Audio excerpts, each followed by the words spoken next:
Alhamdulillah, berbanyak syukur kita kepada Allah Subhanahu Wa Taala. Mudah-mudahan Allah mengurniakan kepada kita kemuliaan di dunia, kesabaran, ketabahan di musim COVID-19 ni, supaya kita terpelihara, terselamat daripada gangguan dan bencana malapetaka COVID-19 ni yang masih lagi nampak agak banyak juga ya peningkatan kes pada setiap hari. Jadi kita teruskan juga berdoa. So amalan kita buat setiap malam ni sebenarnya salah satunya adalah untuk memohon kepada Allah Subhanahu Wa Taala, bertawasul dengan para nabi, dengan para aulia. Dan mudah-mudahan dengan zikr, sebutan-sebutan kita tadi, zikir-zikir kita tadi mempercepatkan Allah mengangkatkan penularan wabak COVID-19 itu kepada umat-umat Islam di Malaysia khususnya dan amnya ke seluruh dunia. Jadi kita tak tahu apa yang berlaku di sebalik COVID itu. Dah banyak sangat isu-isu yang kita dah bincang tentang isu COVID ni kan. Tapi kita tetap berpegang kepada hikmah, tentang hikmah dia, tentang kebaikan, kelebihan dia, rahmat kepada orang Islam ni. Banyak sangat kalau kita lihat rahmat yang Allah bagi. Boleh mengaji, boleh berzikir pada malam ni. Jadi Alhamdulillah, pada malam ni kita mungkin sekejap saja kita akan bersama lagi di tajuk yang saya nak continue sikit, nak sambung sikit lagi dalam persoalan tentang keimanan. Tentang keimanan ni panjang tajuk dia, kalau kita tengok, kita nak bincang pun memang tajuk dia pun agak banyak. Jadi untuk bagi kita faham lah, dan bagi kita faham lagi bagaimana dikatakan tentang akidah. Baik, jadi saya ulang balik mungkin ada yang dah terlupa tentang perkataan aqaidul iman tu. Aqaidul iman ataupun dipanggil sebagai ikatan keimanan ataupun kesimpul iman yang disimpul tu. Iman yang tersimpul erat, terkukuh di dalam jiwa, yang tidak akan terungkai, terurai walau dengan apa cara sekalipun. Ingat balik kita recall balik, ingat memori peringatan kita balik, ingat balik apa persoalan keimanan. Jadi nak iman tu yang penting sekarang ni. Jadi kita kena bagi faham betul-betul tentang maksud Islam tu dengan iman. Islam ni orang yang melaksanakan syariat-syariat Allah Subhanahu Wa Taala. Itu sangat jelas. Iman tu orang yang melaksanakan. Dia kena wajib atas dia melaksanakan tuntutan syarak. Apa dia yang rukun Islam yang 5 tu, yang wajib. Selain daripada yang lain-lain tu, sama ada yang sunat, yang harus, yang makruh atau yang haram sekalipun, itu atas pilihan manusia itu sendiri. Baik, jadi bila persoalan sebutan tentang pegangan ataupun i'tiqad. Jadi setiap i'tiqad yang jazam, i'tiqad yang putus, yang berbetuli dengan i'tiqad ahli sunnah wal jamaah berdasarkan kepada dalil aqli dan dalil naqli. Jadi untuk meyakinkan kita tentang keimanan ni pada awalnya, iaitulah kena memiliki suatu pegangan, satu kekuatan keimanan, iaitu i'tiqad yang kukuh, yang tersimpul dalam hati, yang jazam, yang tidak ada syak, zon dan waham. Ni saya ulang-ulangkan balik, nak bagi nampak balik. So jadi Islam ni praktikal. Manakala iman ni benda yang bersifat maknawiyah.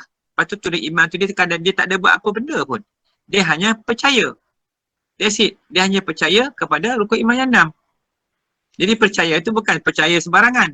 Percaya dengan adanya ilmu ni. Dengan adanya ilmu. Maknanya orang yang kenal Tuhan, sebab dia mengaji dengan ustaz dia, maka dia panggil orang tu mempunyai ilmu yakin. Bila tanya dia boleh hujah. Mana kamu kenal Tuhan? Sebab saya mengaji dengan ustaz tu. Dia masih lagi bertaklid kepada ustaz dia. Dia kenal Tuhan sebab bertaklid. Sedangkan muqallid ini tidak sah. Orang yang muqallid dalam persoalan iman tak boleh. Dia tak boleh. Persoalan iman bukan macam fiqh. Iman kena sendiri dia yakin kepada Allah. Pasal itu benda maknawi yang ada dalam hati dia. Dia saja yang boleh tentukan sama ada dia beriman ataupun tidak beriman kepada Allah dan Rasul. Sebab iman tu dalam hati. Kalau sembahyang syariat kita nampak, Islam tu syariat kita nampak. Tapi iman ni persoalan batin yang berada di dalam hati. Dia kena yakin, percaya lagi. Ini persoalan dia. So, jadi kalau kita lihat kesimpulan dia, akidah ni adalah sebagai apa? Tunjang kesatuan, tunjang, menyatukan. Allah SWT menegaskan tentang kepentingan menjaga akidah melalui firman-Nya yang bermaksud orang-orang yang beriman dan tidak mencampur adukkan iman mereka dengan kezaliman, yakni syirik. Mereka itulah orang-orang yang mendapat keamanan dan mereka lah orang-orang yang mendapat hidayah dan petunjuk. Surah Al-An'am ayat 82. So jadi, kalau kita balik kepada persoalan asal tadi, iman ni perkara yang kita kena yakin. So dua benda kita kena buat sekarang ni. Islam, persoalan syariat Islam. Yang kita dah belajar sebelum ni, syariat. Iman perkara yang lain, iman perkara batin. Mana iman ni dia berpegang kepada Allah.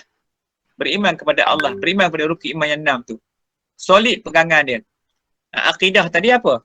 Akidah tadi membawa cahaya iman ke dalam seluruh juzuk tubuh badan kita. Akidah tu atas keyakinan kita tadi, atas pegangan kita tadi yang kukuh, yang erat yang tadi, maka dia akan membawa kita kepada iman. Yang mana iman tu akan menyinari tubuh badan kita dan merasai akan lazatnya manis iman tu pada hati kita, pada lidah kita. So jadi ni persoalan antara kita ada bincang yang sangat menyulitkan kita, kerana iman ni persoalan yang mandatory, yang wajib, yang mesti kena ada pada tiap-tiap orang yang muslimin, muslimat, mukminin, mukminat. Tak ada iman, maka rugilah dia atas muka bumi ni. Baik, kemudian apa lagi Allah Subhanahu Wa Taala menyebut fungsi iman ni sebagai faktor yang diterimanya amalan dalam firman-Nya yang bermaksud. Dengan yang demikian, sesiapa yang mengerjakan sesuatu amal kebaikan sedang ia beriman, maka tidaklah disia-siakan amal usahanya dan sesungguhnya kami tetap menulisnya. Jadi kalau seseorang yang membuat sesuatu amal kebajikan, tak kisahlah amal tu tolong orang ke, apa saja, anything yang dia buat tu dengan mengharapkan redha Allah Subhanahu Wa Taala, dan dia beriman kepada Allah maknanya. Dan Allah akan catat, Allah akan tulis segala setiap amal dia buat tu. Ni kalau dapat kemuliaan, kalau orang tu boleh menjaga iman dia. Ini persoalan iman. So jadi iman ni perkara yang sangat abstrak, yang sangat essential, yang sangat rumit, yang kita nak faham, kena faham betul-betul. Pasal dia persoalan batin, bukan persoalan luaran. Ni kita nak tengok map. Siapa tak tengok lagi map malam ni? Apa yang dia orang buat tu? So kita kena cari balik tengok di mana kedudukan tu.